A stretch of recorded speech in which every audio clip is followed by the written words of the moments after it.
ಗುಬ್ಬಿ ತಾಲೂಕಿನ ಆವರಣದಲ್ಲಿ ತಮ್ಮ ಬೇಡಿಕೆಗಳನ್ನು ಸರ್ಕಾರ ಈಡೇರಿಸಬೇಕೆಂದು ಆಗ್ರಹಿಸಿ ಕಪ್ಪು ಪಟ್ಟಿ ಧರಿಸಿ ತಾಲೂಕಿನ ಆರ್ಐಗಳು ಮತ್ತು ವಿಎಗಳು ಪ್ರತಿಭಟನೆಯನ್ನ ಮಾಡುತ್ತಿದ್ದಾರೆ. ವರ್ಗಾವಣೆ, ಅತ್ಯಧಿಕ ಒತ್ತಡ, ಹಲವು ರೀತಿಯ ಅಪ್ಲಿಕೇಶನ್ಗಳನ್ನ ಸರ್ಕಾರ ಮಾಡಿದೆ. ಅದಕ್ಕೆ ಯಾವುದೇ ರೀತಿಯ ಮೂಲಭೂತ ಸೌಲಭ್ಯಗಳನ್ನು ಸಹ ನಮಗೆ ನೀಡಿಲ್ಲ. ಹಗಲು ರಾತ್ರಿ ಅನ್ನದೇ ಕೆಲಸವನ್ನ ಮಾಡುತ್ತಿದ್ದೇವೆ. ಆರೋಗ್ಯದಲ್ಲೂ ಸಾಕಷ್ಟು ಏರುಪೇರುಗಳು ಸಹ ಕಾಣುತ್ತಿವೆ. ಇಂತಹ ಹಲವು ಸಮಸ್ಯೆಗಳನ್ನ ಬಗೆಹರಿಸಬೇಕು ಎಂದು ಒತ್ತಾಯಿಸಿ ರಾಜ್ಯಾದ್ಯಂತ ಪ್ರತಿಭಟನೆಯನ್ನ ಮಾಡಲಾಗ್ತಾ ಇದೆ ಎಂದು ತಾಲೂಕು ಕರ್ನಾಟಕ ರಾಜ್ಯ ಗ್ರಾಮ ಆಡಳಿತ ಸಂಘದ ತಾಲೂಕು ಅಧ್ಯಕ್ಷೆ ಸುಮತಿ ತಿಳಿಸಿದರು. ಪ್ರತಿಭಟನೆಯಲ್ಲಿ ಉಪಾಧ್ಯಕ್ಷ ವಿನೋದ್, ಕಾರ್ಯದರ್ಶಿ ಅಭಿಷೇಕ್, ಗೌರವಾಧ್ಯಕ್ಷ ಅಶ್ವಿನ್ ಕುಮಾರ್, ಶಿವಕುಮಾರ್, ಬಿಂದು, ಮೋಹನ್, ಪುಟ್ಟರಾಜು ಸೇರಿದಂತೆ ಗುಬ್ಬಿ ತಾಲೂಕಿನ ಎಲ್ಲಾ ಆರ್ಐಗಳು, ವಿಎಗಳು ಪ್ರತಿಭಟನೆಯಲ್ಲಿ ಭಾಗಿಯಾಗಿದ್ದರು.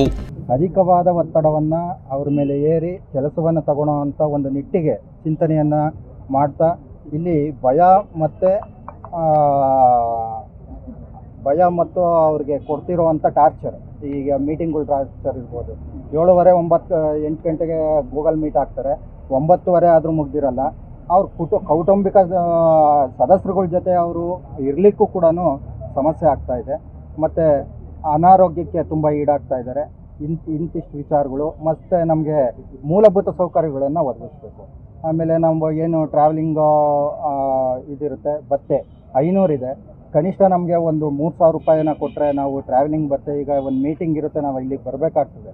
ಅದನ್ನೆಲ್ಲ ನಾವು ಈಗ ಅಲ್ಲಿ ಸರ್ಕಾರದಿಂದ ನಾವು ಪಡ್ಕೊಳೋದ ನಿಟ್ಟಿನಲ್ಲಿ ಈ ಮುಷ್ಕರ ಕೈಗೊಂಡಿದ್ದೀವಿ. ಬೆಳಗ್ಗೆ 10ರಿಂದ ಸಂಜೆ 5:30ವರೆಗೂ ಕರ್ನಾಟಕ ರಾಜ್ಯ ಗ್ರಾಮ ಆಡಳಿತಾಧಿಕಾರಿಗಳ ಸಂಘದ ರಾಜ್ಯಾಧ್ಯಕ್ಷರು ನೀಡಿರುವ ಮುಷ್ಕರದ ಇದರಿಂದ ನಾವು ಎಲ್ಲ ಇವತ್ತು ರಾಜ್ಯಾದ್ಯಂತ ಮಾಡ್ತಾಯಿದ್ದೀವಿ. ಮತ್ತು ಜಿಲ್ಲಾದ್ಯಂತನೂ ನಾಳೆ ಸಹ ಮಾಡ್ತೀವಿ. ಮೇಯ್ನು ನಮಗೆ ಇವಾಗ ಏನು ಅಂತಂದರೆ ಮೂಲಭೂತ ಸೌಕರ್ಯಗಳು, ಗ್ರಾಮ ಆಡಳಿತಾಧಿಕಾರಿಗಳಿಗೆ ಯಾವುದೇ ಮೂಲಭೂತ ಸೌಕರ್ಯಗಳನ್ನ ಕೊಟ್ಟಿಲ್ಲ. ಮತ್ತು ನಾವು ಅಂತರ್ಜಿಲ್ಲಾ ವರ್ಗಾವಣೆಗಳನ್ನ ತುಂಬ ಸರಿ ಕೇಳಿದ್ದೀವಿ. ಅಟ್ಲೀಸ್ಟ್ ಪತಿ ಪತ್ನಿ ಪ್ರಕರಣದಲ್ಲಾದರೂ ಕೊಡಿ ಅಂತ ಕೇಳಿದ್ವಿ. ಯಾವುದೂ ಸಹ ಸರ್ಕಾರದಿಂದ ನಮಗೆ ಇದುವರೆಗೂ ಕೊಟ್ಟಿಲ್ಲ. ಮತ್ತು ನಾವು ಈಗ 15-20 ವರ್ಷದಿಂದ ನಾವು ಗ್ರಾಮ ಆಡಳಿತಾಧಿಕಾರಿಗಳಾಗಿ ಕೆಲಸ ಮಾಡ್ತಾಯಿದ್ದೀವಿ. ನಮಗೆ ಯಾವುದೇ ಪ್ರಮೋಷನ್ನು ಕೊಟ್ಟಿಲ್ಲ. ಈ ಗ್ರಾಮ ಸಹಾಯಕರ ಹುದ್ದೆನ 1978ರಲ್ಲಿ ಕ್ರಿಯೇಟ್ ಮಾಡೋದು ಸುಮಾರು 46 ವರ್ಷ ಆಗಿದೆ. ಅವತ್ತಿಂದನೂ ಗ್ರಾಮ ಸಹಾಯಕರನ್ನ ಜೀತದಾಳಾಗಿ ನಡೆಸ್ಕೊತಾ ಇದೆ.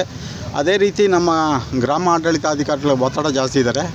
ಆ ಒತ್ತಡ ಜಾಸ್ತಿ ಕೊಟ್ಟು ಅವ್ರಿಗೆ ಕೆಲಸನೇ ಮಾಡೋಕ್ಕಾಗ್ದಲೇ ರೀತಿ ಇದೆ. ಅದೇ ರೀತಿ ಅವರು ಸಹ ನಮಗೆ ಒತ್ತಡ ಕೊಡ್ತಾ ಇದ್ದಾರೆ. ಅದಕ್ಕೆ ಗ್ರಾಮ ಆಡಳಿತಾಧಿಕಾರಿಗಳಿಗೆ ನಾವು ಬೆಂಬಲ ಸೂಚಿಸ್ತಾ ಇದ್ದೀವಿ. ನಮ್ಮ ಗ್ರಾಮ ಸಹಾಯಕರಿಗೆ ಕೇವಲ 15,000 ಭತ್ಯೆ ಕೊಡ್ತಾ ಇದೆ. ಇದು ತುಂಬ ಶೋಚನೀಯ. ಆದ್ದರಿಂದ ದಯಮಾಡಿ ನಮ್ಮ ಗ್ರಾಮ ಸಹಾಯಕರಿಗೆ ಸೇವಾ ಭದ್ರತೆ ಮತ್ತು ಗ್ರೂಪ್ ಡಿ ಕಾಯಿಮಾತಿ ಮಾಡಿಕೊಡ್ಬೇಕು ಅಂತ ಕೇಳ್ಕೊತಾ ಇದ್ದೀವಿ.